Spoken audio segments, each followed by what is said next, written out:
Hello, this is Dr. Lori. Welcome to this video on risk. And so we'll be talking about the different features of calculating risk and using an example to do that. So I would like to share a specific example that comes from the literature where Daikin and Buca studied the outcome of suicidal attempts in a population of chemically dependent adolescents. So we start off with this population that we're trying to study. They drew a sample from that particular population, and they found that among a total of 221 of these boys that were included in their study sample,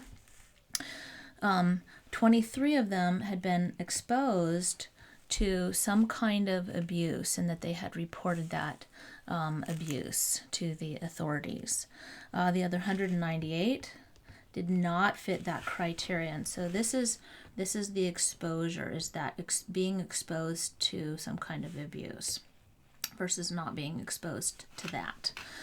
The outcome that they were looking at was whether they had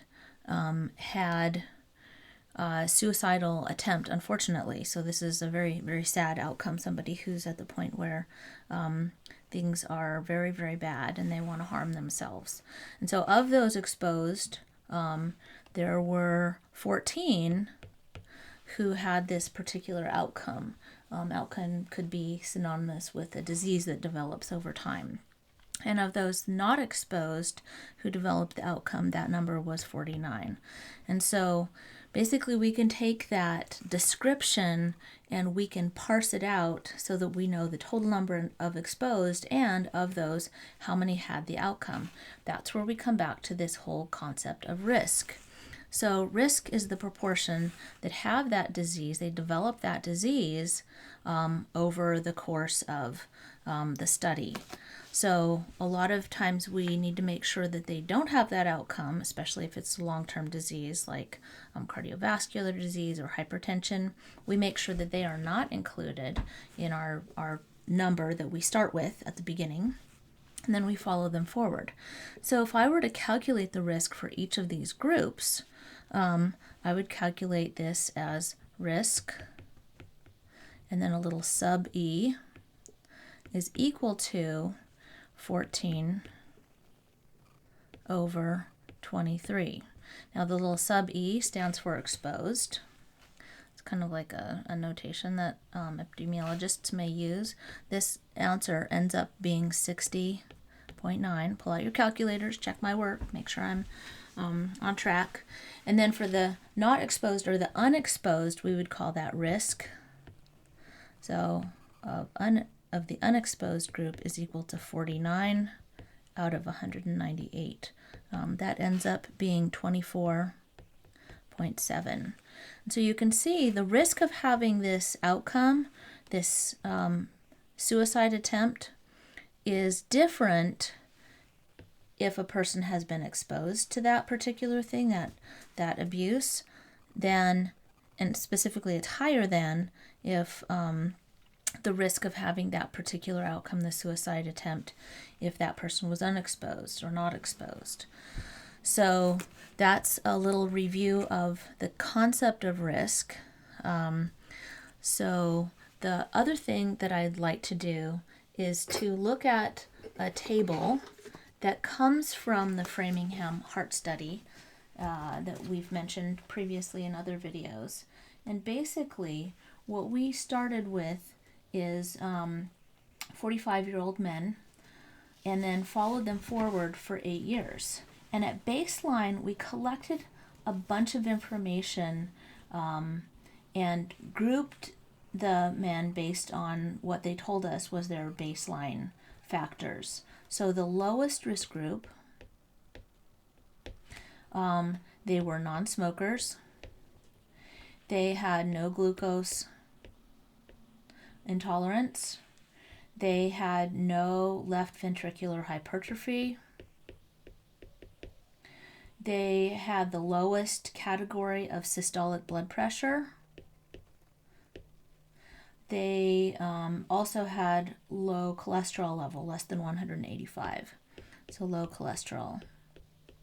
So in this particular lowest group, we're going to use them as a comparison. What they found is that over the 8-year period, so they followed them for 8 years, and they found that 2.2% of all of those people ended up having cardiovascular disease over that 8-year time period. Some of them may have had the cardiovascular disease somewhat early, some of them later. It doesn't tell us that, but it does tell us that a total of 2.2%, by the time we got to the end of that 8-year time period, they had developed the particular outcome that we're interested in. They also said, well, what if all of these factors are present? So we're going to call that highest for lack of room. So all present. They were smokers. They had glucose intolerance. They had left ventricular hypertrophy. They had systolic blood pressure greater than 195, so theirs was high systolic blood pressure. They had cholesterol greater than 335. So they had all of those things were present. They were followed for 8 years. And their risk of having cardiovascular disease by the end of that 8 years was 77.8%. So if you had 100 people in each of these categories, only about 2 of them would have cardiovascular disease if they fit this lowest group, and 78 of the 100 would have cardiovascular disease by the end of the 8 years if they fit in this highest category.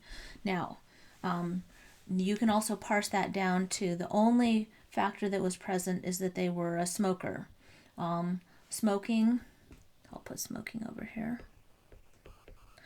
followed for 8 years, and their risk was 3.8.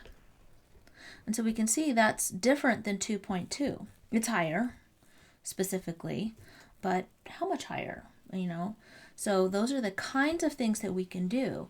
When we break this into groups of exposed or not exposed, then we can look at the difference in risk when we get to the end of our study. We can calculate risk for each group and then compare them, and that is the subject of our next video. Thank you for joining me.